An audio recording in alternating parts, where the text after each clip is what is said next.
You can't have an interview these days without mentioning the pandemic, I think.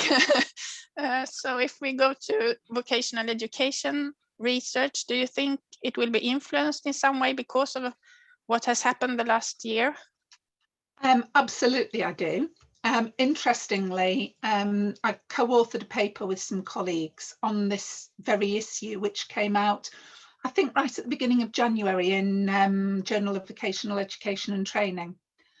And I think it has many implications. I mean, one of the things that we know is that globally, it has impacted on young people and the low skilled the worst. So those adults in low skilled work that's maybe a bit precarious, such as in the hospitality industry, all those jobs have gone, and we know that unemployment amongst those groups is absolutely skyrocketing. So that's a problem. But in terms of how things might change, I'm hoping that governments don't just see that particular problem, although it's maybe the most visible thing, because the pandemic's done some other things. I think it's also triggered a reassessment of who work is for and what counts as useful labour. So what we've got is a new appreciation for roles such as nursing and social care and all those key workers who have supported our communities during the pandemic. And that has got us thinking more broadly, I think, about what was described as low-skilled work, because many of those low-skilled people are amongst the key workers, you know, those people working in supermarkets, for example, or delivery drivers and so on. And so I think those two things might shape post-pandemic approaches to VET. And in this paper, we suggested two likely outcomes. So the first, and perhaps the most positive, is the emergence of a green welfare-based system that recognises the need for sustainability and equality. And ideally, that kind of approach would prioritise equitable distribution of income and wealth, and it would have its focus on the social and civic value that VET can offer to individuals and communities and the environment. But the second option is much more bleak. And although there's going to be huge investment in skills, it does seem that it will be about sort of shoring up the current system rather than thinking about how we could reimagine the system to make it fairer, more equitable and more sustainable, really. You have taken much interest in transition from youth to adulthood and from education to work. What is happening in that area right now? Right now, I think that concerns are mainly around, or certainly in the global north, are mainly around low attaining youth. I think governments have worked to develop their VET systems in various different ways, and certainly here in England there has been a major initiative over the last several years to enhance technical education and to focus on higher level technical education, and to a large extent that has been successful, but it's been successful for those young people who are able to access those kinds of programme. And there is another group of young people who are not equipped to access those programmes, those who leave school at a young age, who are very low attainers, who don't have the social and economic support for a sustained period in further education. These are the young people who once upon a time, probably 30 years ago, would have left school at 16 and gone into work, and they would have done routinized work like production lines in a factory, for example. But with the deindustrialization that we saw at the end of the 20th century, and with what's known as the fourth industrial revolution, with its emphasis on the technical and artificial intelligence and so on, those sorts of routine job opportunities are no longer available. In terms of transitions and how we can support that group, that is something that is it's a concern to researchers, and I think it's of increasing concern to policymakers. I hope it's of increasing concern to policymakers, because for me, it's a question of social justice that these young people are potentially left behind. At the moment, I'm actually working on two projects. One of those is the Guernsey project, and I've been working on that now for about 4 or 5 years with colleagues at Guernsey College. And that is a reimagined curriculum for level 1, the lowest attaining learners who leave school at 16 with no qualifications. And the aim of the curriculum has been to support more successful transitions into work and further education. And that has been largely successful. And we're now in the early stages of writing a book about the project, and we're hoping that Palgrave will publish that sometime next year. Other things, I'm doing another book with my colleague Bill Esmond, which looks at technical elites. A lot of policy globally has focused in VET in recent years on high skills, technical skills, artificial intelligence, that sort of thing. And there is a sort of narrative that that will help different countries support their economies, and young people will be able to go and work in these sectors and so on and so forth.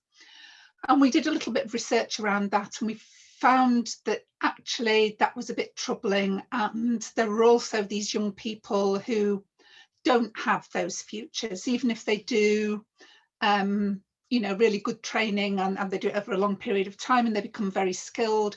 Some fields don't offer that sort of high pay reward, rather they offer sort of work which is fairly repetitive and the same day to day, with few opportunities for progressions. I'm also working on another project, and in fact Bill Esmond's one of my colleagues on that, along with Bally Kerr, who works with us at Derby. And this is in partnership with the Association of Colleges in England, and we are looking at enrichment in further education. So that's something that's maybe historically been peculiar to England. I'm not quite sure. So up until probably 15 or 20 years ago, the curriculum in colleges at post-16 involved aspects that weren't part of the taught curriculum. They weren't part of the formal curriculum. So it could be anything that a student wanted to do out of interest. And there was a lot of self-development from that, and that used to be funded, but funding was cut progressively. And now where colleges do offer enrichment, they fund it themselves, or they do it through organisations which provide free opportunities. So we're doing a longitudinal study, actually over 4 years, and we're looking at how colleges are offering enrichment, how it works, and we're looking for some best example case studies. And our hope from this is that policymakers will be persuaded that enrichment is so positive for young people that it is something that should be funded. Our concern with enrichment is those young people really who don't have opportunities at home for extracurricular activities. So, you know, middle class young people have music lessons or sports clubs and all those sorts of things. But for very many young people, those opportunities are not available, and yet they contribute so much to the whole person. We are at quite an exciting point, because finally we do have some policy interest in the academic concerns around the most marginalised groups that access VET, and we know that most of the people that access VET in one way or another, you know, do have characteristics of social exclusion. So policymakers are beginning to take an interest in that and look at how we can resolve some of those issues. I think the pandemic has changed attitudes, so I'm hopeful that we will see some positive changes, even if things don't change that much. Hopefully they will change for the better. But do you think, you said that policymakers are beginning to see the problem and to take on the problem? Do they listen to you, researchers? I don't think they listen as much as they might do, and I think and part of the problem is that this is beyond their experience. If you're a policymaker, by definition, you're a privileged person.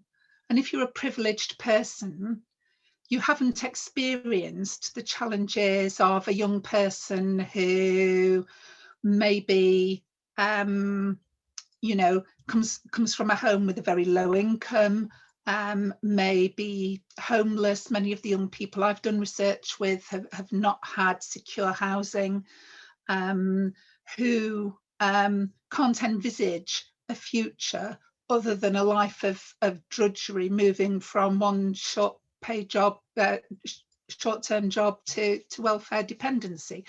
And I don't think policymakers can conceive of that kind of life. And I don't think they can conceive of young people trying to study in homes which aren't set up for that, you know, which are overcrowded, and where there isn't access to the internet and all those sorts of things. So I think actually educating policymakers is where we need to be, and introducing them to some of these challenges. I do think they're beginning to listen, and I do think they're beginning to recognise that we can't just abandon so many young people. I mean, in the UK alone, which is, or in England and Wales rather, which is the area I know the statistics for, each year at 16, 500,000 young people take post-16 exams, and of those, 50,000, which is a huge number of young people, perform so badly or don't take any exams at all that when they move on to further education, if they do so, they end up studying at a level below the level of the post-16 exams. And you know, that's a bit of an indictment, and those young people don't have much of a future. The prospects are not great for them. So it's really important, I think, that policymakers listen and come to understand the kind of difficulties young people face. That means that that's the position they end up in, because they are not positioned educationally like that because they're lazy or not interested or anything. You know, it's because of the homes they grow up in, their social circumstances, all those sorts of things. So yeah, I think policymakers are beginning to listen, but I think it's a huge challenge for them because it is so far outside their personal experience. Yeah,